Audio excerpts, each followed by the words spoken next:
Auburn gets a huge recruiting win, and the defense dominates the day at the first scrimmage. Let's talk about it. This is the Weekend Tailgate, brought to you by Golden's Cast Iron. C-Dub, Ike Joe, Be Will, Mike G.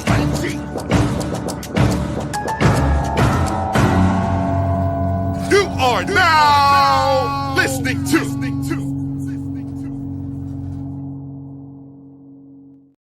Weekend Tailgate, brought to you by our friends at Golden's Cast Iron. Visit goldenscastiron.com/WR. Use code Get Your Weight Up for 15% off your weights and code TWR for $65 off fire pits and Kamado grills. Work out, grill out, chill out with Golden's Cast Iron. I want to thank our friends at SetsForSociety.ai. Get to know yourself today with SetsForSociety.ai. Their custom personality assessments help you understand a little bit more about how you think, how your coworkers think, and maybe how your teammates or partners think. You want to be a better teammate, a better coworker, a better partner today. Visit SetsForSociety.ai to get your custom personality assessment started now.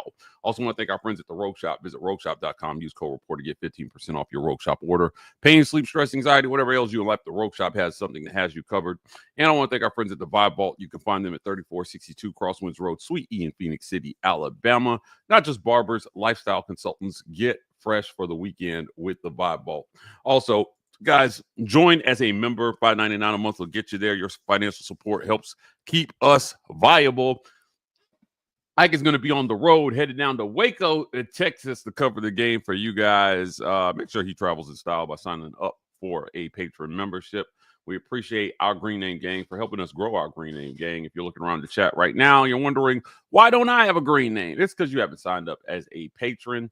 And also, you can give the gift of the green name by smashing that gifted membership button. We appreciate all our members for doing this. We had a lot given away on our last live stream. Let's see if we can double that up.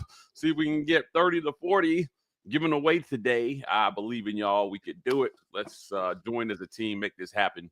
Guys, check us out on podcasts, all the podcast platforms. We are there with the Auburn Express, Uptempo, College Loop, Just a Sec, and the War Report Gaming channel, bringing you guys lots of great audio-only content. So whether you're on your way to work, taking the kids to school, or maybe just on the way to the gym and you want to catch up on all your favorite Auburn news, we got you covered on podcast. So subscribe. Help us grow in that area, guys. We're doing great on pod, but we still got room to grow. So subscribe, turn on automatic downloads, and let the magic happen in your ears. Time for today's show. Yes, indeed. Appreciate everybody who is joining us today live on a Sunday, weekend tailgate style. We'll start our conversation with one of the things that happened most recently that is good news for Auburn, and that is recruiting, because all this summer there was just this barrage of what's going on with recruiting, right? And then Auburn gets a couple of good recruits here, and momentum looks like it's going to pick up. And then a recruit that everybody has been looking for happened this weekend, and that is wide receiver Jace Matthews makes it official. I say official. We still got a long way to signing day, but commitment happened. Jace Matthews, by a lot of accounts, the number 2 receiver in the nation. Some people have him listed as the best recruit in this recruiting class right now. Thoughts about, I know, Mike, you already talked about this a little bit over on pod. So to the point that Mike was just making about making sure that you're listening on podcasts, there's some stuff that's going to podcasts that you never see on YouTube.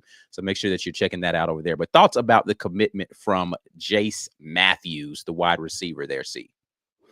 2 words: catch radius. When you look at this guy's highlight, if you get the ball anywhere near him, he's coming down with it. And that's the typical trait, characteristic of what a wide receiver is expected to look like in the Hugh Freeze era. He's more the same, 6'2", 180 pounds, a guy who can just go get the ball, who can make plays in space. This is what the future of wide receiver looks like at Auburn right now, and I love it. I'm excited about it. This was a huge pickup. Auburn beat out schools like LSU, schools like A&M who have deep pockets. But Auburn was able to get him to announce his commitment with the Tigers.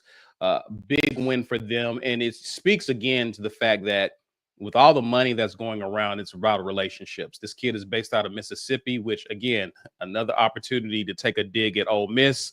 Could have stayed home, and Ole Miss has an impressive offense, but you're broken ugly, as Ike mentioned pretty frequently. You're broken ugly, and Auburn was able to win out. And, again, it speaks to the fact that Hugh Freeze has made the state of Mississippi a priority when it comes to a lot of the talent coming out of that state. Talented kid, a big win for Auburn, and really it's beginning to, as we go into the season, we're beginning to see some momentum really go in Auburn's way. Again, much was made about the slow start to recruiting. This pickups like these, and Auburn's in it for a 5-star safety in another week or two who's expected to announce. So recruiting is picked up for Auburn. Interesting to see if they're able to keep the momentum going. Yeah, I'm looking forward to it. Of course, did you guys watch the commitment video, his actual commitment video? I missed it. I didn't get a chance to watch Okay, it. in his commitment video, of course, he's from the state of Mississippi. He does the whole hat fake, and the first hat that he picks up was the Ole Miss hat, and the crowd goes crazy, and he's like, nah. He sits it back down. He picks up the Auburn hat, puts it on, stands up, and he yells War Eagle. I found that petty. Like, he didn't toss the hat in any sort of disrespectful way. He just sat it back down. So it wasn't like he was doing anything disrespectful. But I love the subtle dig of petty there. And I appreciate that he did it at the expense of Ole Miss. So yes, very happy about the commitment overall, but love the commitment video as well. That warms my heart. Thanks. The thing about this commitment that I think that people are missing is John Cohen said that it was about money.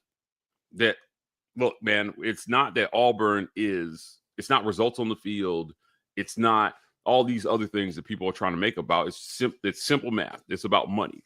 And I think that the type of commitment, this is number 2 receiver in the class of 2026 is what this is. This type of commitment is not the type of commitment you get when it's other factors, right? If it was Auburn losing on the field, or if it was all these other things, he made it clear that this type of commitment I would expect after a supposed pivot in their approach to the NIL discussion.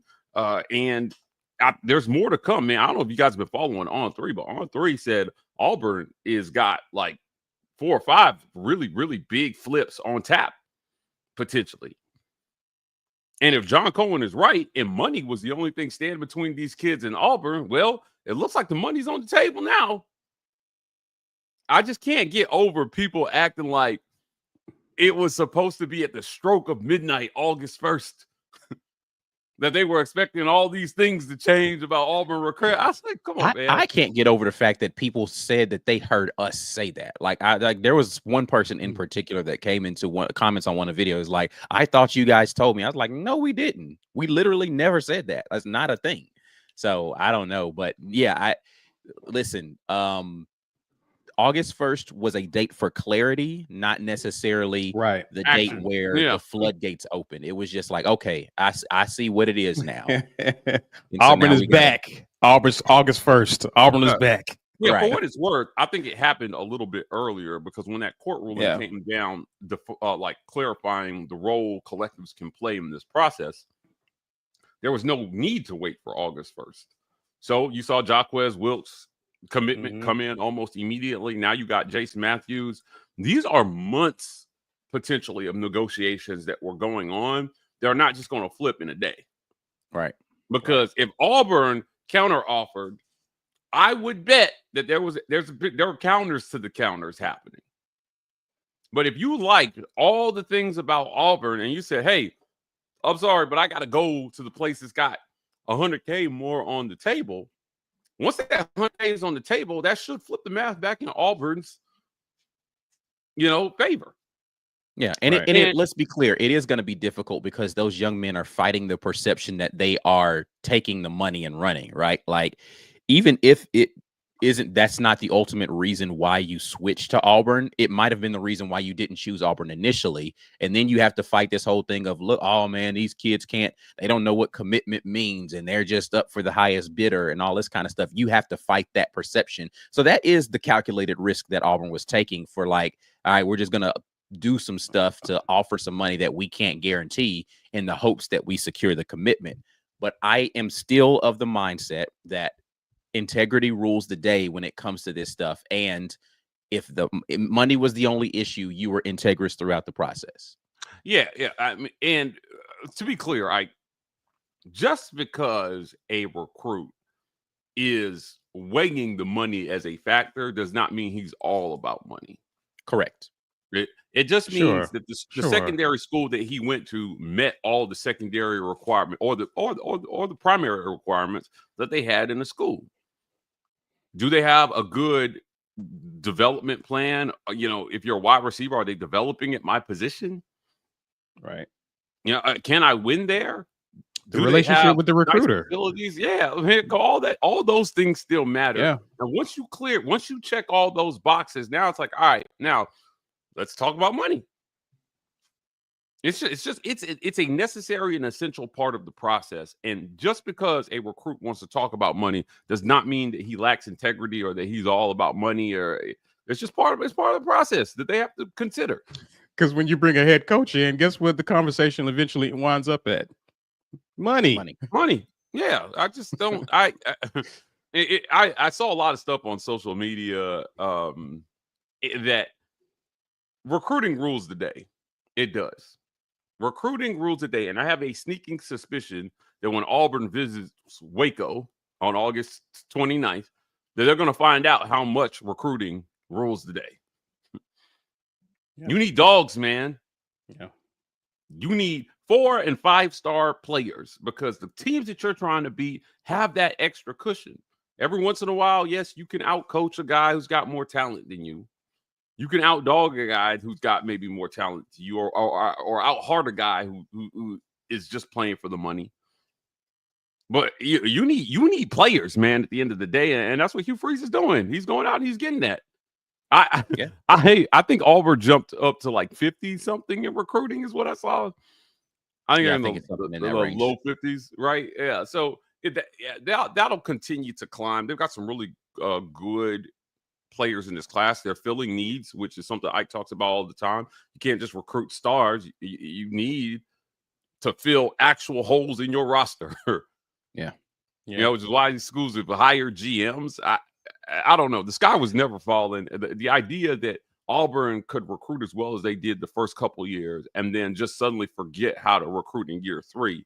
And credit to John Cohen, man. He said it. I questioned him on whether the results on the field had anything to do with the lag in recruiting. And he very competently said, I don't think it has anything to do with it. Right. Here's what we're seeing. All right, cool. Now that we're seeing it, now you're seeing Jace Matthews. And I got a sneaking suspicion they're not done. All the people who thought it was over for Auburn, they might be in for a rude awakening over the next month, because not only it might recruiting turn back in the Tigers' favor, but once they start pouring in results on the field. Yeah, and this is what I've been saying the entire time, and I'm not the only person saying this, but the results on the field will matter this year in terms of how Auburn gets to the finish line in December. And they need to go out there and prove that they're moving in the correct direction as a program, particularly as an offense, because I don't think defensive recruits are shying away from Auburn at all. Right. And I think Auburn has done traditionally well getting defensive recruits in. It's been the 5-star quarterback. It's been the 5-star receivers. It's been the 5-star tackles that have said, I don't know if that's a place that I can go and show what I can do because you guys haven't proven it on the field. Because there are teams that don't have great records, but have really good offenses that get really good offensive recruits over and over and over again. Right. Like USC has not won a lot on the field, but somehow they can stick. Why? Because Lincoln Riley shows, hey, I know what to do with offensive talent. Yeah, I'm gonna throw the ball. Yeah. Yeah, I'm going to go over there and I'm going to play ball because I know that guy knows what to do with offense. They can't feel the defense worth of crap, but he Yeah. definitely knows how to go out there and put the display out there for the offense. Well, there's an idea that Hugh Freeze has been espousing, essentially saying, look, we have not been able to run the type of offense that we want to run because we have lacked the type of talent in certain areas that we need to run that offense. So they've taken the slow build approach to say, hey, look, it's going to be a rough couple of years, but when we get there, we're going to turn it on and you guys are going to see. There was a recent Locked On Big 12 segment, I think it was, where they were talking about the Auburn Baylor game, and the Locked On Baylor guy was on, essentially talking crap about Jackson Arnold. And man, listen, I appreciate my guy over there at Locked On Baylor, but it was a bunch of booty chatter he was spitting about how Jackson Arnold wasn't he has a problem throwing the ball to his team. He said he's not very good at throwing to his own team. And so 3 interceptions last year is where he got that from. Now I know I understand the fumble numbers. I understand. Yeah, but that he specifically said throwing the ball to his own team. Right? So, yeah. All right. And so anyway, I went back to break it down, and I'm making a link here to the talent, but Jackson Arnold is a 5-star. He's a 5-star guy, and if you've seen him throw the ball, it's easy to understand why he was so highly recruited coming out of high school. His circumstances didn't dictate that he could show off his 5-star talent last year. It was the issue that I had with what those guys were saying was that it blatantly omitted all the circumstances that he was up against last year. His whole wide receiver room getting hurt. I forgot what the graphic said, guys, but essentially, I think their linemen missed a total of 50 starts. Something crazy on O-line. 10 O-linemen started, and they missed 50 plus games, pretty much. I mean, so when to me, that plays into the fumble numbers. If you're running for your life, that makes sense. Yeah. And the other point that I made about why I think this is going to be why recruiting wins, because make no mistake, they may not have gotten Jackson Arnold out of high school, but this is absolutely a 5-star recruiting win for Hugh Freeze. He's just got to prove that he knows what to do with it. But while these guys were talking crap about Jackson Arnold and the turnover narrative is one I don't get. I'm like, what?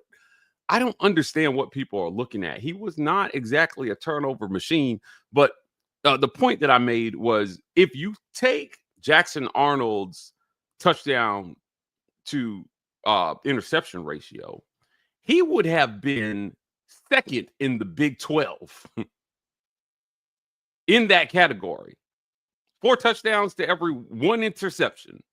The only quarterback better in the Big 12 would have been Shedeur Sanders. So if he's not good at throwing it to his team, well, neither is Sawyer Robertson, who had a worse touchdown to interception ratio. And quite frankly, he was the second most protected quarterback in the Big 12 last year. A 23% pressure rate. We've talked about this statistic on this show. That's incredible protection. All for him to have a slightly worse completion percentage than Jackson Arnold had last year running for his life. Auburn has recruited so well that it's going to be fun. I mean, as bad as the record looked last year, I'm tired of all these lazy evaluations of Auburn where nobody's looking at how those games went. You have to look beyond 5 and 7, man, and say, hey, look, you would think for as much as Auburn struggled to move the ball, they were like 4th and 5th in the conference in total yards from scrimmage. They were in the top third of the conference. They were one of the biggest big play teams in the country last year. They just couldn't score points. Yeah. Hopefully Jackson Arnold solves that for you in the red zone. But man, I'm telling you, you start adding kids like Jace Matthews to the equation, and it's starting to look ridiculous. Now, I think we're going to talk a little bit about Malcolm Simmons today, but I want to tell you, Hugh Freeze built this roster to withstand the loss of a Malcolm Simmons. Yeah. I mean, you got enough talented guys on the roster to be able to have some attrition and still put talent out there on the field. It's just going to become about trying to figure out how to get that camaraderie together with the snaps. But yeah, talent should, again, the talent conversation should be something that is completely out of the window at this point in time in terms of what the outcomes on the field are. We can shift that conversation strictly to how well are we doing in getting guys prepared from a coaching staff standpoint, how focused those players are, and then how well during the game are we making adjustments to what's happening that we didn't anticipate or whatever, right? Because there were moments last season where, you know, it's like, oh, well, they did something that we haven't seen anybody. They didn't show this on film type of thing. And how well did we adjust to those sorts of things? So we'll see what happens in terms of all of those things. But I do love the fact that, you know, it seems as if, you know, and let's give some credit to Marcus Davis, right, for his ability to consistently be in the driver's seat in conversations with these young men. And putting more wide receivers into this room that will put you in that same conversation perennially of we can absorb a few injuries in that room. Right. To get back to just what you guys was talking about with the recruiting and how some people begin to doubt the recruiting prowess of a Hugh Freeze. This is a man who came to Auburn and within weeks was able to flip guys who are the leaders of your team this year in Connor Lew, Keldrick Falk. Like you flip them from other big programs that had their commitment for weeks, months. This man can recruit. And so for Auburn to give themselves time to pivot and enough time to really do the necessary work, you're going from a few weeks to several months to turn things around. And I think this coaching staff, especially if they turn in an 8-win season minimum this year, is going to give them all the ammunition and all the momentum they're going to need to get this recruiting class to where they want it and need it to be. So I think there's a lot of positivity coming out. I think that the tide is turning for this coaching staff in terms of recruiting. And I think Auburn fans, once again, will be satisfied with what they'll see from a recruiting standpoint at the very least when it's all said and done. Correct me if I'm wrong, but the core of this team is not going to be draft eligible after this year, right? A lot of those guys. There's going to be a lot of the talent. The core, have another year left. Yeah, I mean, the biggest foundation was Cam Coleman's class. Like that was the foundation piece. Yeah, right. Those guys are all in their second year. They all have to come back for another year if they don't hit the transfer portal. So yes, you will have another year of the entirety of that class. Plus a very solid class that is true freshmen right now. So, right. Again, the talent conversation is we shouldn't even be having that conversation at all anymore because it's there. Like the talent is absolutely there. Young talent that, you know, listen, and we start getting into these scrimmage notes, young talent that looks like they're ready to play out the gate. And so if you've got guys that are coming in the door, true freshman stance. And I was very pleased with what we saw from the true freshmen that played last year and very anxious to see the guys that we didn't see last year step into a bigger role this year. But if you've got true freshmen that are coming in that are pushing those guys, then you can definitely see the talent floor at Auburn has absolutely been raised to a different level. You're no longer in that position where people can keep having this, I don't know about the depth of Auburn. Like, no, the depth is actually pretty solid. They're young. But those guys can go out there and play ball. So you're having that. And so if you bring in a guy like Jace Matthews, like let's just think about the potential for a wide receiver room at Auburn next season with Cam Coleman, Perry Thompson, Malcolm Simmons, Bryce Kane, Sam Turner, who we haven't seen yet, but everybody's talking about. You've got the Smith brothers that nobody has seen that people seem to forget that are sitting there. Ready to make it, and then you add a Jace Matthews to that group. That's a crazy group with the potential of Deuce Knight being their quarterback next year. Yeah, Yeah. It's a really good offense, man. And from what we're hearing about what could potentially be the running back room that's going to be paired with them if Omar Mabson keeps doing what he's doing, because listen, this is senior year for Damari, so he's going to be gone after this year.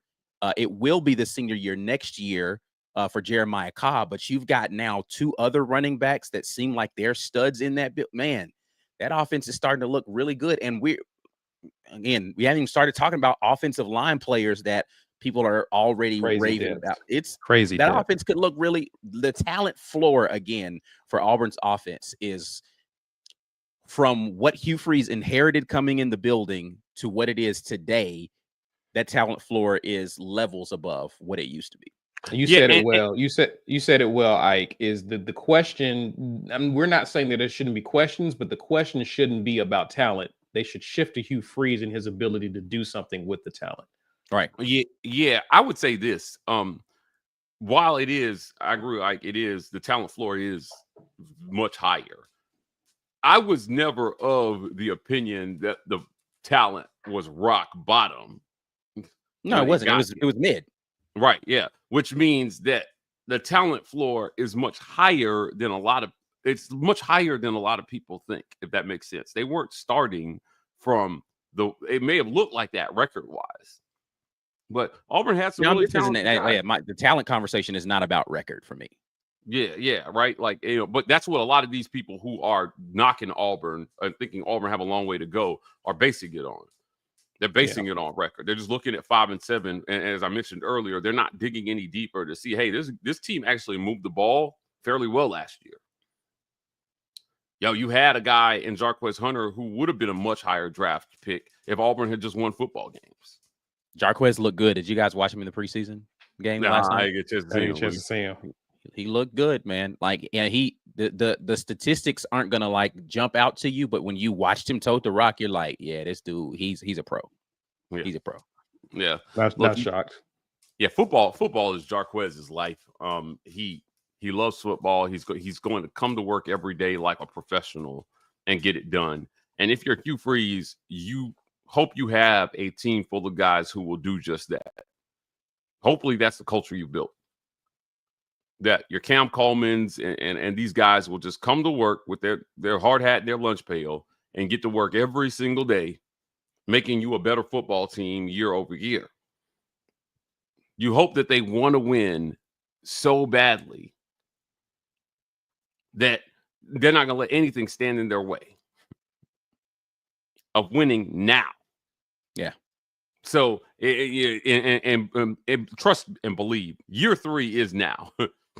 This is as now as it's ever going to be for Hugh Freeze and his coaches. So you mentioned the defensive side of the ball, and I just want to make sure I'd be remiss if I didn't say, while the offense is going to get a lot of the hype going into the season because they have the most to show, quietly Auburn's defense is going to be the foundational bedrock of this team. Those guys are going to set the tone every single week. Yeah. And I think that Baylor is, again, what got me about the Baylor dude was he was running his mouth like this defense wasn't keeping people off the scoreboard last year. Yeah, now I think a lot of people don't respect the work that this defense did because of, again, the record. The record would have you believe, oh, Auburn's defense isn't very good, and that's just not the case, man. I'm sorry. Like Auburn's defense is way better than what the records would suggest. Again, if you want to have a conversation about 3rd and long and how much better Auburn could have been in that regard, it's a very fair conversation to have. I don't think that is going to be the case this season with this team just because of the team's speed. Again, talent floor is important in a lot of places, meaning Keldrick Falk and the number of snaps he had to play last season was a factor in how Auburn closed games. Yeah, Malik Blockton, the number of snaps he had to play per game last season is a reason why Auburn doesn't close games well. When you have guys that are playing too many snaps and you can't get them that fresh rotation in, you're going to, and it's going to have a cumulative effect as the season goes on, right? It's like, okay, you can play well early in the year playing like that, but then, you get dinged up a little bit and you're still having to play a bunch of snaps. And now those reps aren't as good as what they were the first 4 games of the year. And then you get into the back half of the season, and what used to be a 100% rep in game 3 is now the second snap of the game is more like a 60% rep, just because. But if you got guys that can rotate in and you feel just as confident in their ability to do that, you start that fourth quarter looks way different on your defense at that point in time. Right. Yeah. And again, if you have the offense, if you're in a position where you're able to lean on the opposing team's defense by running the ball down their throats, that also helps. I mean, again, Auburn was playing either from behind or they were hanging on to leads. If the offense takes the next step, you're going to see that defense play even better because they're not on the field as much, guys. We put the defense on the field far too often last year, and it took a toll as the game went on. One of the things I would remember talking about constantly at the half is time of possession. Time of possession isn't looking good, guys. Let's keep an eye on that in the second half.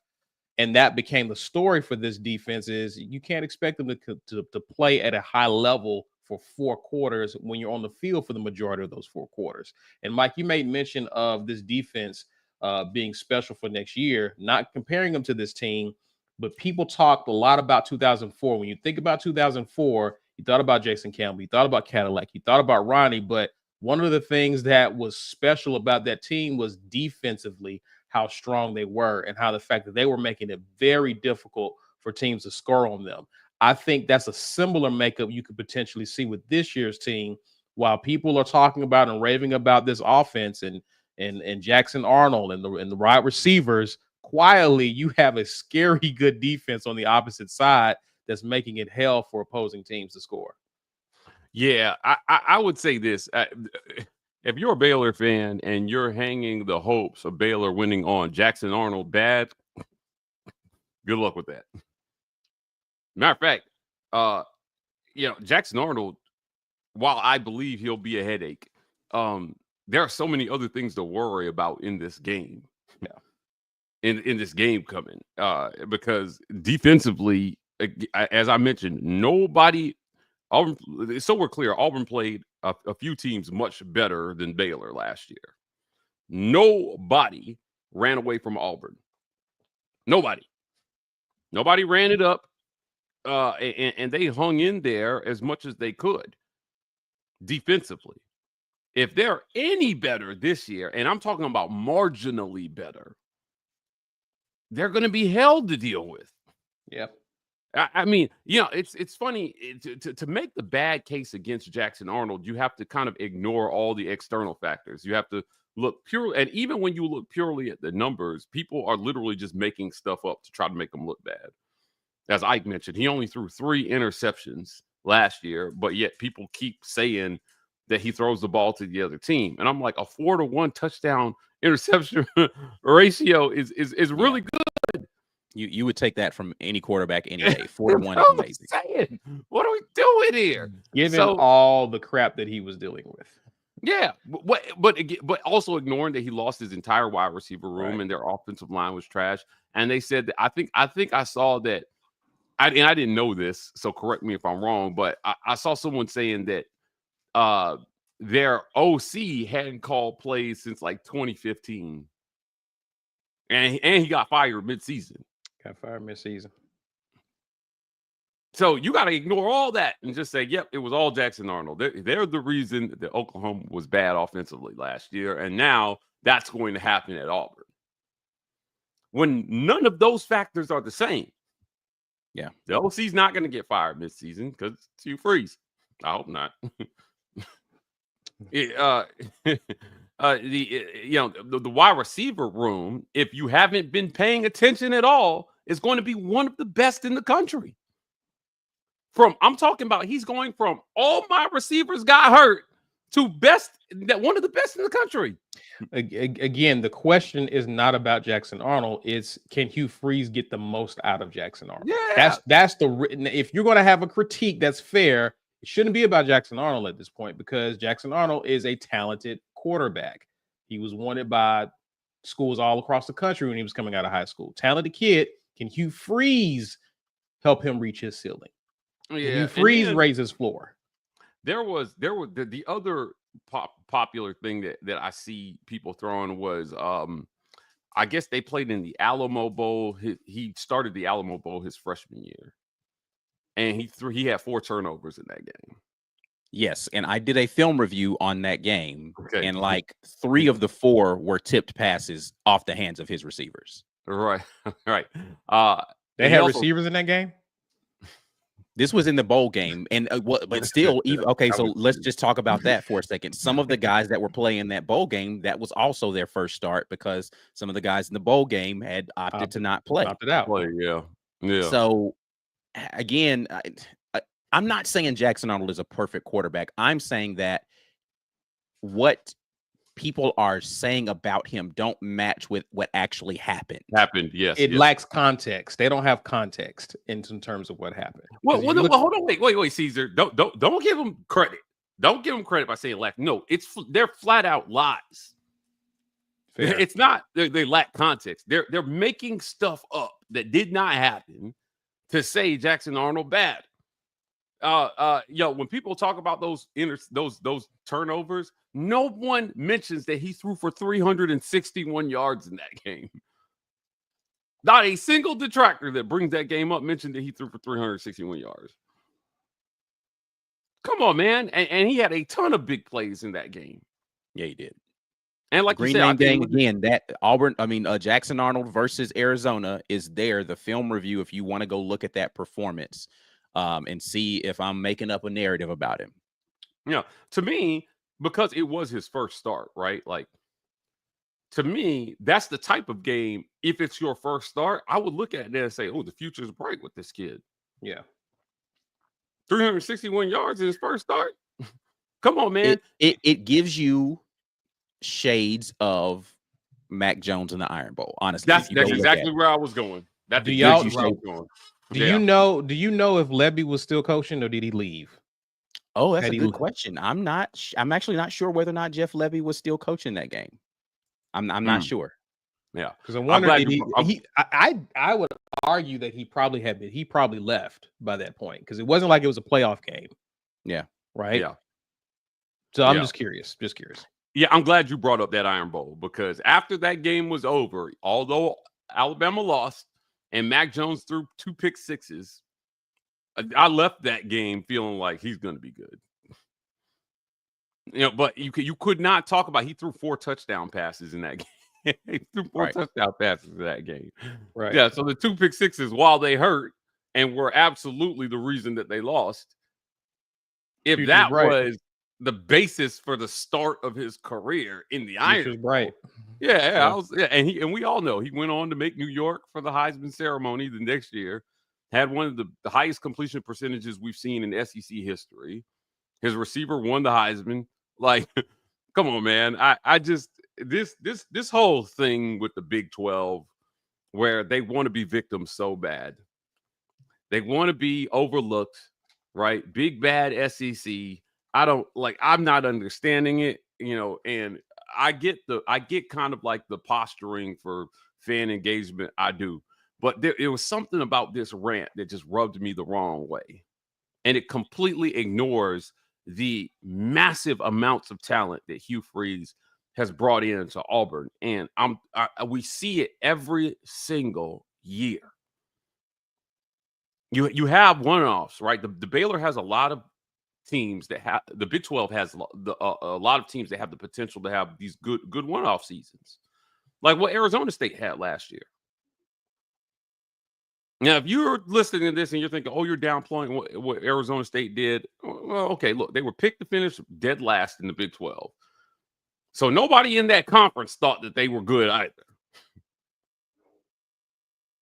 They won the whole thing. And when the playoffs got here, recruiting won. Quinn Ewers won, man. Texas outdogged them just enough. And then Kenny Dillingham got on a microphone right after the game and said, we need money to do this again. Because he understands he don't have the dogs. He was preaching it. He said, look, man, if you want to see more of this, we need money. Give us money. Because we got to go out and we got to buy players. Yeah, because he knew he was losing all the good guys that were on his team. He's like, all right, we had enough to get here once. Yeah, I don't know about getting back. You can't just look into that year after year. Recruiting catches up eventually. Right. He knows that. It's not sustainable. Yeah, it's definitely not sustainable. So football cannot get here fast enough, guys. I cannot wait for game one. It's going to be exciting to see all the talent, right? Because while it's exciting that Auburn got Jace Matthews, there are a bunch of guys that they recruited prior that I can't wait to see. I can't wait to see these receivers in their second year. I cannot wait to see Eric Singleton catch his first passes in the Auburn Tiger. Because if everything we're hearing is true, whew. Bro, game one, if the fireworks happen the way that they should, you're going to put a lot of people on notice for sure in that first game. But hold on, let's pivot here because we need to get to these other topics. We got a lot to get through here today. Appreciate everybody who's in here in the chat. We will get to your comments after we get back from the break. Make sure that before we get to this break, you guys are sharing the content with somebody out there. Like the video if you haven't already. 345 people in here, only 62 likes. Come on, y'all. You got a few minutes here while we're doing these commercials to go like the video, share the video, all that kind of stuff. We'll get to your comments on the other side of the break. You are watching the Weekend Tailgate. This edition of the War Report is brought to you by our generous sponsors. Golden's Cast Iron. Whether you work out, grill out, or chill out, you deserve the best life possible, and Golden's Cast Iron is here to provide the tools to help you do it. Check them out at goldenscastiron.com. The Rage Room. The Rage Room is a place where anger and stress find their ultimate release. Set up a session today at one of the 2 great locations in Opelika or Birmingham by visiting opelikaRageRoom.com or BirminghamRageRoom.com. Want to thank our title sponsor, Golden's Cast Iron. Visit goldenscastiron.com/WR. Use code Get Your Weight Up, 15% off your weights, and code TWR for $65 off fire pits and Kamado grills. Work out, grill out, chill out with Golden's Cast Iron. Want to thank our friends at the Rogue Shop. Visit rogueshop.com. Use code RAPPORT to get 15% off your Rogue Shop order. Pain, sleep, stress, anxiety, whatever ails you in life, the Rogue Shop has something that has you covered. Want to thank our friends at the Vibe Vault. You can find them at 3462 Crosswinds Road, Suite E, in Phoenix City, Alabama. Not just barbers, lifestyle consultants.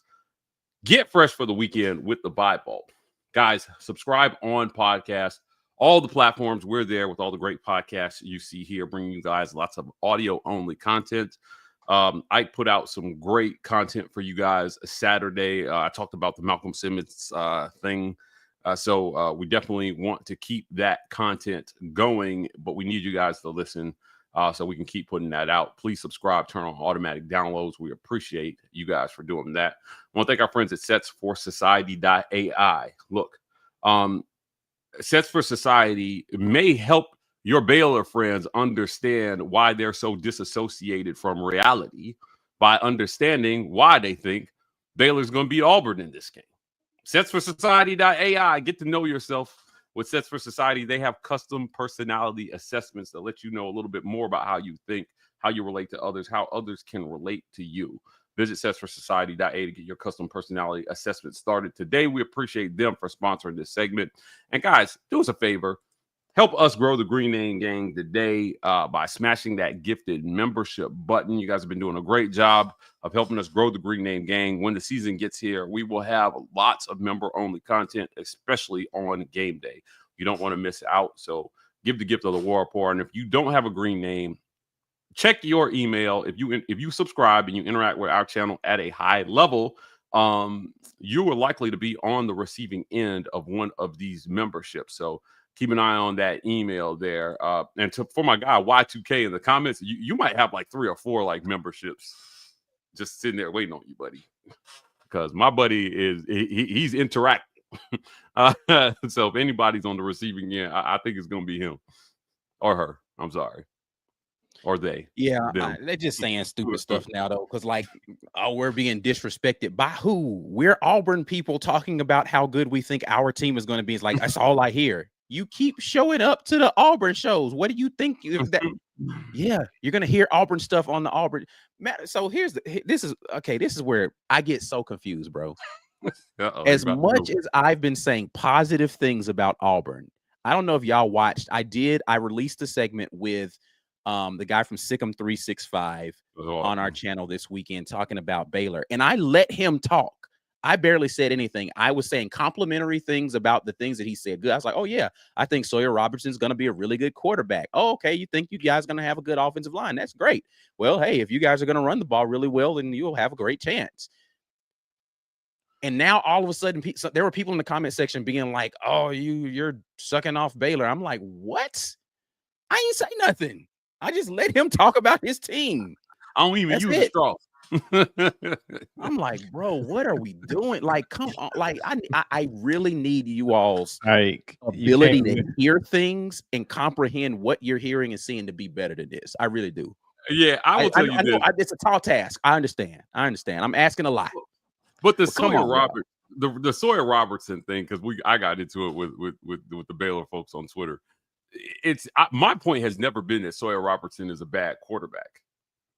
My point is that for all of those Baylor people knocking Jackson Arnold, if you think that Jackson is a bad quarterback, by the numbers, Sawyer Robertson is not better. And again, it's not a numbers thing. That's what I'm saying. Like, you can't have a numbers conversation and tell me you think Jackson Arnold's a bad quarterback, because the numbers don't actually say that. You can watch his play and say, okay, he could have been better, and he was hyped to be, 5-star block, and he didn't live up to that hype. But that's not the same as saying he's a bad quarterback by the numbers. That's not a real thing, right? And for me to sit and have a conversation with a Baylor guy and let him talk, and I was like, okay, that's cool. Hey, listen. Why do I need to get into a back and forth with him when the whole point of the conversation was I want you to talk about Baylor, because I don't know about Baylor. Yes, and educate us about Baylor. Yeah. What do you think about Baylor? Because I ain't watched them. So I was like, yo, y'all gotta relax. It's one of those things. We talk about this at media days when we have to vote. There's no media member that's watched all the football and can vote on every single. Yeah, right. From an educated standpoint. But while I can research Baylor, I'm not going to sit here and pretend like I watched every Baylor game last year. I didn't watch any Baylor games last year. Not a single one. I watched some, but like I'm not going to sit here and pretend like I know them so in depth, right? Which is why some people defer to the numbers when they are trying to analyze whether the other team that they didn't watch is a good team or not. But then when people who do watch are telling you, hey, here's why those numbers may not reflect the whole story. I mean, if a Baylor person tells me that, I'll accept it. We'll see how it plays out on the field. Look, Jackson Arnold may or may not play well. All I'm saying is that if we're going by the logic that they're using, how does that applies to your own quarterback? Right. I mean, if I use the logic that they use against Jackson Arnold, which is completion percentage and turnovers and interceptions, by that logic, Sawyer Robertson is not a very good quarterback. Right. Because he put up worse numbers in terms of touchdown to interception and completion percentage with much better protection. Guys, by the numbers, he had all day to throw the ball last year. 23.5% protection rate pressure rate is crazy. We've gone over this number. PFF is a specialty stat that PFF keeps, right? It's why when we talk about Bryce Young at Alabama, we say, man, he's one of the best Alabama quarterbacks to ever put on the jersey. Because he had a pressure rate near 40% while he was doing what he was doing. Right. Yeah. His offensive line was dog water. Now, while Mac Jones was one of the best, he also had a 20% pressure rate. Amazing offensive line. His offensive line was crazy good. So, Good. Bryce's numbers may not have looked as great in the passing game, but he was literally running for his life. And I did watch a lot of his games those couple of years. I like, come on, guys. We have to be able to have a more educated, nuanced discourse for these non-conference matchups. And everybody Baylor fans keep spitting at me, Cal. Y'all thought y'all was gonna blow Cal out. Yes, I thought we were gonna blow Cal out because they should have blown Cal out. Right. And every time I hear this comment or see this comment, I'm like, yes, Auburn was better than Cal. And yes, Cal was a terrible team. None of that is untrue. Like, so yes, any team has the ability if the other team doesn't show up to win, but the other team has to not show up. That does not make your team good. It doesn't. Right. Cal was awful last year. Stop. And it highlights how awful and the frustrations Auburn fans had because Auburn kept giving them the ball. Yeah. So if you want to have a conversation about whether Hugh Freeze can get the most out of this roster, that is a fair conversation to have. Yes. But like, you're sitting here trying to knock the players is wild to me, man. Like I'm sorry. Like there was a universal and unanimous recognition by the media at media days this year. Ike and I were there. Every single person we talked to recognized the unprecedented levels of talent that Auburn has this year. Now, again, tons of questions about Hugh Freeze, not a ton of questions about whether they have talent or not, or how talented they are. They're talented. They did a good job bringing in talent. Now you just got to do something with it. And I think Hugh Freeze accepts that. In my sit down with him, when we started talking about record, I think I thought it was cool of him to recognize, look, man, at 7-5, we're gonna have to we still might have to answer some questions. He understands it. He gets it. And when I called him to the table on, hey, coach, there were a lot of people who feel like 5-7 wasn't about the talent gap that you kept talking about the first 2 years. He said, yeah, we acknowledge and accept that. We're not running from that. We got to coach it better. All right. As long as you recognize that you have to coach it better, there is a chance that it might be different going into the next year. But it has to be different. Right? Yeah. Just saying I got to coach it better game after game after game after game, that gets old too. Yeah, it does. It does. We need football, man. Like all these hypothetical conversations, I need to just cleanse my aura. And I need a lot of crazy talk going on. Let me get to these comments real quick, though. Anthony Long, super chat. Appreciate you, sir. Has the talent exceeded the coaching? Meaning if Coach Hugh Freeze goes 6-6, has he recruited well enough to keep his job? No. 6-6, I don't know. I can't have a 6-6 conversation and say Coach Hugh Freeze deserves to keep his job at 6-6. That's just again, it has to be catastrophic from an injury standpoint for me to go there, as I don't know how you coach this talent to 6-6. That's Jimbo Fisher levels of ineptitude. That's karma following Jackson Arnold to Auburn levels of injuries for you to get a mulligan there. Yeah, at 6-6, a lot. To me, it's like outside. It's not. It would have to be more than just injuries. I think that like not only like multiple players busted, right, to the point that you have to point to a systemic issue as to why they busted. I don't know how you ruin this level of talent to 6-6. Like it is, that is malpractice and mismanagement. You have to do that on purpose with this schedule, guys. Yeah, I don't care what the schedule is with this talent. That schedule better look like last year's Florida schedule. And last year's Florida schedule, they won more than 6 games. No, we're not having a conversation about anything other than you coached this poorly. But I guess my point, what Mike is saying is, you went 6-6 against this schedule. Yes, it is coaching malpractice on top of the fact that you had the talent. Like that, it really makes it worse. Like 6-6 is what we're saying is this is a fireable offense, given the talent and given the schedule you had. Yeah, the schedule makes it really bad, right? Like if you go 6-6, this is one of the easiest schedules I think I've seen in quite some time. So the answer is question no. I don't think so. Yeah, I don't not at 6-6, bro. Like I said, I'll entertain the conversation at 7-5, but we still got to have a conversation. Yeah. But if you don't get to 8 wins, that's the only place where they're like where I don't even really want to enter. Like at 8 wins, we can not have the conversation and have something to look forward to. Anything less than that, then you've opened the door for the convo to start. Yeah, I agree. I flat out refuse, says Travis Latham, to believe that we lose to Baylor. August 29th is the jump off point to a 9-10 win season with the talent to do better. 42-17. I'm not ready to go here. I'm not ready to go here, but I understand the bug because as it's hard to look at this schedule and not see a potential 5-game winning streak after Georgia. Now, if that sounds crazy to a lot of people, I mean, look what South Carolina did over the back half of their schedule last year. Missouri, Arkansas, Kentucky, Vanderbilt, Mercer.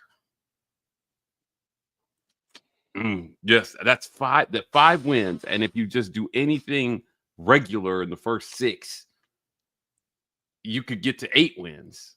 Win one more that nobody thought you were going to win. And that's 4-2. 4-2 in that first 6-game stretch.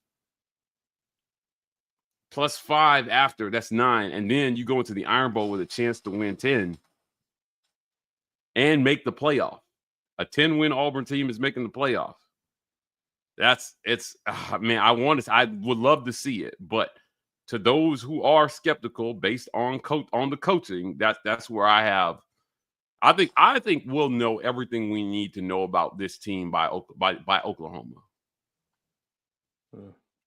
I think after seeing them at Baylor and at Oklahoma, we'll know most of what we need to know about this team. We will definitely find out a lot in those first 5 games because the 2 of them in there, nothing. Like I don't know that Georgia tells you a lot, but it tells you something. But we'll see when we get there. Appreciate Lawrence for gifting 5 War Report memberships. Always appreciated when that happens. Beat Georgia asks, in what world do we see Jackson Arnold not returning for a second season at Auburn? Curious to know how much deuce we get. 2 scenarios in which I can see Jackson Arnold not being at Auburn next season. And someone can tell me if there's another one outside of these 2. He plays so well this year that he decides now's the time to make the jump to the NFL because he is draft eligible after this season. He plays just lights out. Or he plays just well enough to keep his job all year, but Deuce Knight looks so inevitable that he hits the portal because he knows he's not going to win the job next season versus Deuce Knight. That's the only 2 scenarios like there that I can see him not being at Auburn. Does anybody have a third that they could see? There's a doomsday scenario that's a third, but we don't have to go there. Oh well, yeah. I don't want to engage in the doomsday talk. I'm just saying that's what I'm saying. We ain't got to go there. Yeah, I don't know. Yeah, I don't know. I think he's back. I think he does come back. He's back. Yeah, I think he's a good season. He's back. And I think that Auburn definitely makes it worth his while to come back. It's just if he has that season. I think they dropped the bat at a chance to have that sort of continuity year over year, something you don't pass up. Like, it would be like, I don't know, it's hard. I hate putting him in the same conversation, but if he has that type of the type of season we hope he has, then it's like Jedi Broom coming back for another year, or Taha Pettiford. Like you do what it takes to get him back if he has that sort of season, because you're returning him with all his weapons. Yeah, I mean, I just think that if he has the would kind it be of like year Quentin where Ewers he's coming good. back? You talking about that type of year where Quentin Ewers comes back to Texas? And you have an heir apparent behind Quentin him. Ewers situation. Quentin Ewers, excuse me. His situation in Texas, I don't think his draft stock, and so that would be akin to the Janai Broom, where it's like you could go, but you're gonna be like a 4th, 5th round quarterback, right? Like I don't know how good a season Jackson Arnold would have to put him in first 3-round conversation this year. It doesn't feel like that's a likely place outside of being a Heisman candidate that would be a thing where after this season, he would say, all right, I'm a top 3 round guy. I'm out of here. But that's the only way I could see it happening. So, all right. Other things that need to be discussed. There was a scrimmage, and by most accounts of people who were there at the scrimmage, it was a very limited thing, mostly parents of players that were allowed to be there, players and parents of players. But the defense was out there putting them hands on this talented offense that we've been talking about and not allowing them to get into grooves and scoring drives. So I think it's safe to say all of they're taking it easy on Jackson Arnold narratives, we can throw those out the window because the defense wasn't pulling any punches in the first scrimmage. And let me just say that is not something that makes me go into a panic mode after scrimmage number 1. But any thoughts on things that you've heard about scrimmage number 1? Whenever the defense wins, I think it's a win for the team. Personally, like, I don't know that you necessarily want to hear that your offense is running it up on your defense. You know, we've heard multiple coaches talk about, you know, when you scrimmage against yourself and one side dominates, you're not left with a great feeling either way. Right. But defensively, it gives me faith that Auburn is going to hold serve defensively, which I think is the key to the season. Is that while I believe the offense will make a jump this year, I'm cautiously optimistic about how big a jump. So you need your defense to keep people off the scoreboard and limit opposing offenses the way they did last year. If they can do that, Auburn's going to have a pretty good season, I think. But, you know, this... You know, Hugh Freeze admitted to telling DJ Durkin to take it easy on Jackson Arnold. It sounds like all that's done. And which, now, again, I'm fine with that in the spring. Fall is where you're supposed to stress test your quarterback, and that's what's happening. Yeah. So I'm good with it. I'm good with this. I think that it's great. I think that it's great. This is where we are now. There were some injury limitations. I think DeMarcus Riddick is still limited. We know he had surgery in the offseason. Rayshawn Pleasant and Blake Woodby were full goes. Ryan G was out with a shoulder injury. Amaris Williams practiced. Keldrick Faulk was held out of practice. Alex McPherson hit a 50-yard field goal. That's great news. That's good news. For everyone involved. Riddick was held out too, right? Did y'all announce Riddick was held out? Did y'all say? Yeah, they had him. They had him limited with a yellow jersey, so he was non-contact. Look, man, they flexed. They flexed on him defensively, and at some point you gotta let your defense tee off. That's what they let them do, and I feel real good about that. I think they're going to give a lot of opposing offenses headaches this year. Look, man, like you said, the fall is the time to stress test your offense.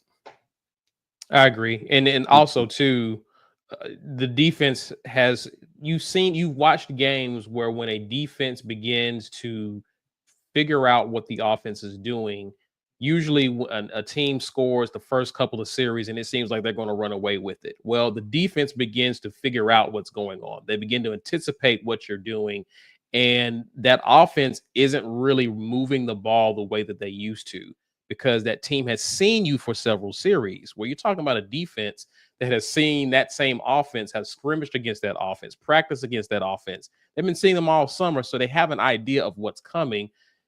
Not only that, DJ Durkin let loose on them. So, yes, I expect to see the offense struggle in a scrimmage like that against a defense that knows what you're doing, has a good idea of what you're doing. And so I expect for them to then come back the following scrimmage and see the offense actually get some wins. They may not win the overall scrimmage, but I don't expect to see the type of one-sidedness that we heard in the first scrimmage because they're going to go back and look at what went wrong, what are the holes in the defense? How can they attack? How can they respond? In other words, make adjustments going into the second scrimmage that allows the offense to share some victories. Because again, Hugh Freeze wants to see this offense have some confidence about himself and move the ball against a talented defense. This is a talented defense that we're talking about at Auburn. So I expect exactly what happened. That's what should have happened. I'm okay with it. I just want to see the offense improve. Yeah, part of what I heard was the defense won particularly the short yardage battles and near the goal line. Right. So this is to me, this is really important. But it's but I'm a little whatever about the offense not winning short yardage battles near the goal line. But yeah, it's great news for the defense. Yeah, and that's why it's always so difficult, man, because it's like you want to be excited about the one thing, but then you're worried about the other. It's like, okay, is our defense that good? Is our offense struggling, or does this bode well? Because again, it's reminding everyone again, it's the first scrimmage, so you have times to make adjustments. But is the offense going to make that adjustment? Because I don't want to see an inept offense march into Waco coming up here at the end of the month. And you can't move the ball in a short yardage situation. Yeah. Look, Ike's going to the game, so he, by the rules of the press box, will be required to remain composed in check. I will be at home with you guys. So the epic levels of crash out that will be happening in my living room if this offense cannot win short yardage battles is going to be crazy. It's going to be viral. He's going to go viral is what it is. Yeah, they just need to. You cannot go into this season with the same problems, man. You had a whole offseason to fix this. And I believe that they're going to have it fixed. I want to see Cam Coleman and Perry Thompson on fades in the end zone. I want to see Eric Singleton catching touchdown passes over the middle of the field. Quick outs to Malcolm Simmons. These guys, they have speed to burn on this offense. They have speed and size to burn.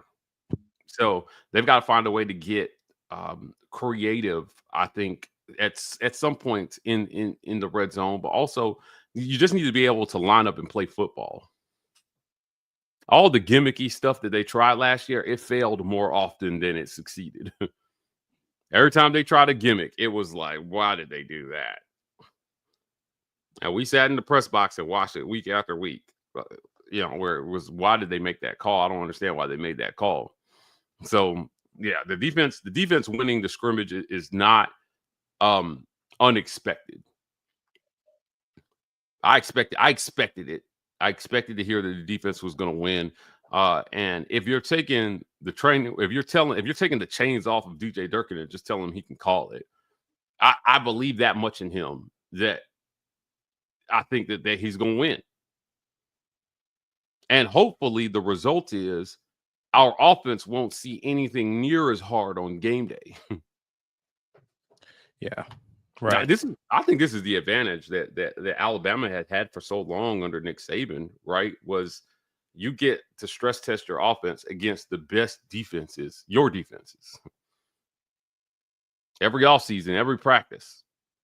Because when they hit the field, they weren't going to see anything harder.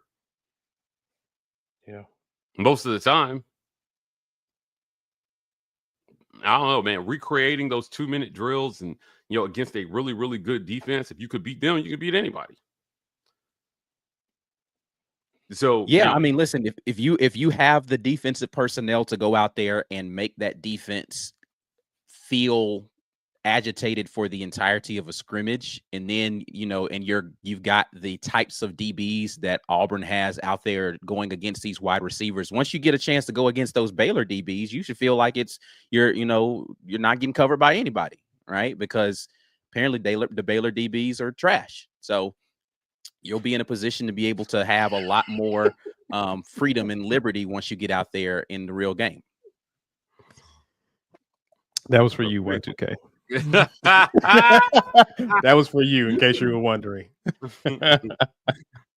Yeah. So I mean, I'm not discouraged by that one bit in the first scrimmage. Now, if we're 3 scrimmages in and the offense still hasn't figured out how to move the ball a little bit, then maybe my alert level will go up a bit.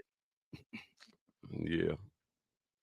But encouraging things are, I hinted at this earlier. They said Omar Mabson's still out there looking like a grown man, considering he's a true freshman and a guy that probably should still be in high school right now. Now, he's not going to get the Ryan Williams, he's just 17 thing every single game, because he won't get those kind of looks.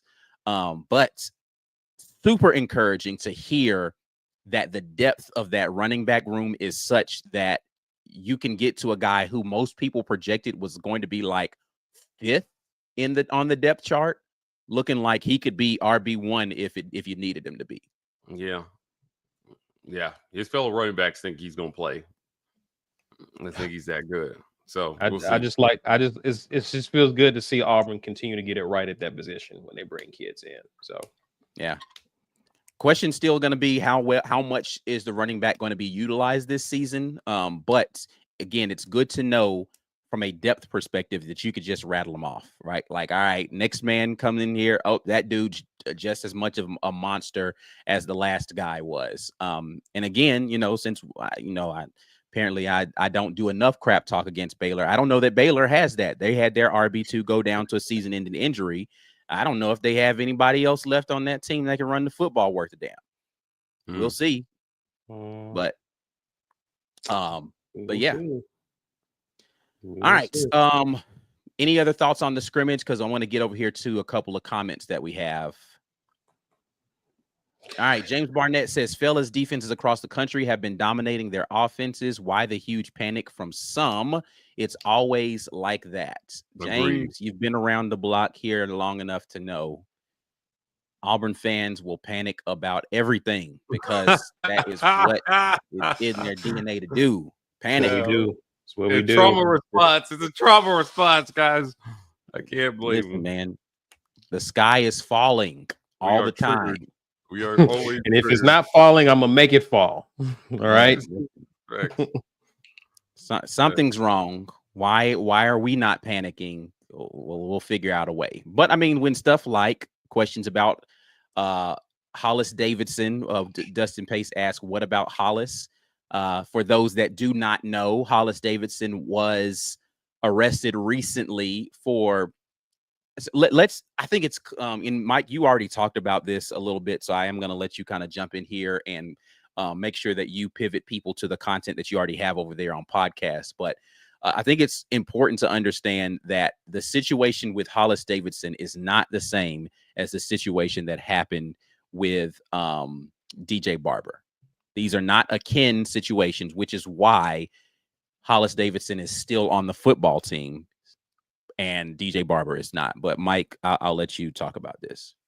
Yeah, look, DJ Barber, if you need a reminder, got caught with scales and money and guns, and I mean, I don't know. Think of a movie where with Power, I guess, where they do all those things, and that's what DJ Barber did. This situation here is more about, like, to me, man, this he's more a victim of these stupid laws that we have criminalizing things that, quite honestly, should not be criminalized.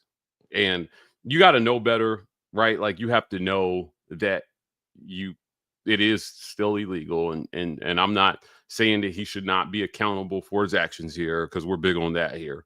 But for sure, yeah, I don't think these things are not the same. And quite frankly, I would guess that on the right day, there are a lot of people on Auburn's campus who would get hemmed up for the same thing. That's just it's just they're not the same. And I'm glad that the university is able to see the nuance between the situations and not be unnecessarily heavy-handed. Now, you got to make better decisions going forward, because if it's illegal, it's illegal. Sure. That's it, right? You know, I can tell you, like, in college, I didn't smoke. I had a lot of friends who smoked, and they were like, might get on smoke. And I'm like, no, I don't have a problem with use. My biggest issue with it is just that it's illegal. And if we get caught with it, somebody might be going to jail. Yeah. And at the time, my dad could still whoop my ass. So I can take him now. but back then, he was still coming for me. So I could not. That was my only issue with it. And I never made my friends feel like they could not, like I was going to narc on them or anything like that. It was just like, look, man, do what you guys do. Just don't bring it in my car. And if you got it on you and you're coming in my house, let me know. Right.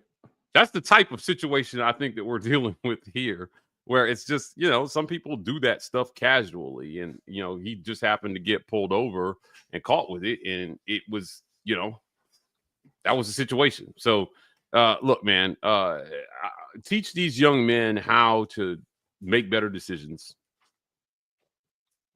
Understand what they have on the line. And is it worth risking it? Was he? Help me out, Ike. I forgot. Was he in the car? Was this another traffic stop? I believe yes, it was. I think it was another traffic stop. Like, just stop transporting the stuff, man. Stop. I mean, but I like what he had was like such a negligible amount that it's just like, come on, bro. Like, what are we doing here? Like, stop trying to turn everything into like these kids are drug kingpins and like, what are we doing? Like, so I don't know, man. Like I said, the Hollis Davidson situation, I actually feel bad for him because I feel like he got, to your point, like the laws are actually more of the problem than what he did. Yeah, like like come on. I understand that, man. You have to follow the laws that exist, right? So there's a portion of that, again, to what you said. Accountability says follow the laws that exist, but like his situation is a far cry from everything else that we've heard. Let's just let him serve whatever suspension he has behind closed doors. He wasn't going to probably play a whole bunch this season anyway. Right. But come on, man. And don't turn this into a political pod, but you know how growing up in the house, some people would get in trouble because of what other people did. And it's like people want the same DJ Barber treatment for this kid as DJ Barber. And it's like, guys, these are different situations, as you guys have already articulated. And I'm happy to hear that the university understands the nuance and is handling it accordingly. Suspend the kid. He just got to college. This probably scared him crap. It's like he's probably got scared straight, right? Because he's just getting there and he's learning. He has to learn. Again, don't do it anymore, but use this as a lesson that, hey, I need to fly straight. Yes, indeed. Chase Patterson, I'm so used to being let down. If we start winning, I'm going to ask Coach Harsin to come back. I think you'll be alone in that request. I mean, you can ask, but he wouldn't. Even if you ask, he ain't coming back. You can ask. Let's see, says, have we already covered any updates on Malcolm Simmons? There's not much to update in terms of Malcolm Simmons. He had his preliminary hearing, filed for youthful offender status. I don't believe that there's been anything that I've seen come back in terms of that. Come out either. And so as far as that, we're really in the same place that we've been on Malcolm Simmons for the entire time. He is cleared to be there for full go, and we will see what happens in terms of how that plays out. But yeah, that's it. Any other thoughts before we get out of here? Oh man, I'm just ready to keep seeing these guys continue to practice scrimmage. What I'm encouraged about so far, Ike, is no major injuries. Again, I want to continue. Auburn came into fall camp relatively healthy. My hope is that they exit fall camp relatively healthy with guys. Guys are gonna get dinged up. You're gonna hold some guys out, but hopefully nothing too serious, and they can go to Waco 100%. Yep, looking forward to seeing what they and again, I love the fact that They have the ability to absorb some attrition if it does happen to happen. Before we get out of here, our guy JC jumps in and says, "Love you guys and all that you do." Appreciate you, man. He did not ask me to say this, but he did let me know that he recently got a cancer diagnosis. So prayers for JC. And as Praying for he you, brother. starts his chemotherapy, hopefully everything will go well with that. Been a big part of the War Report family for years now. And hopefully we will have him in here for years to come. But thank you, JC, for all the support all over the years, and definitely prayers to you as you start your chemo. So Indeed. all right. We got to get out of here. Let's see here. For those of you who are in here, make sure that you get with our folks over at Golden's Cast Iron. They are the sponsor of today's show. Y'all already know what y'all need to do. Make sure that you go over there and become a member. A lot of great member content coming for you guys as we get closer to the season. Of course, we're going to be giving away tickets to the home games as we do every year. If you're not a member and you want to gift a membership, make sure that you do that right now.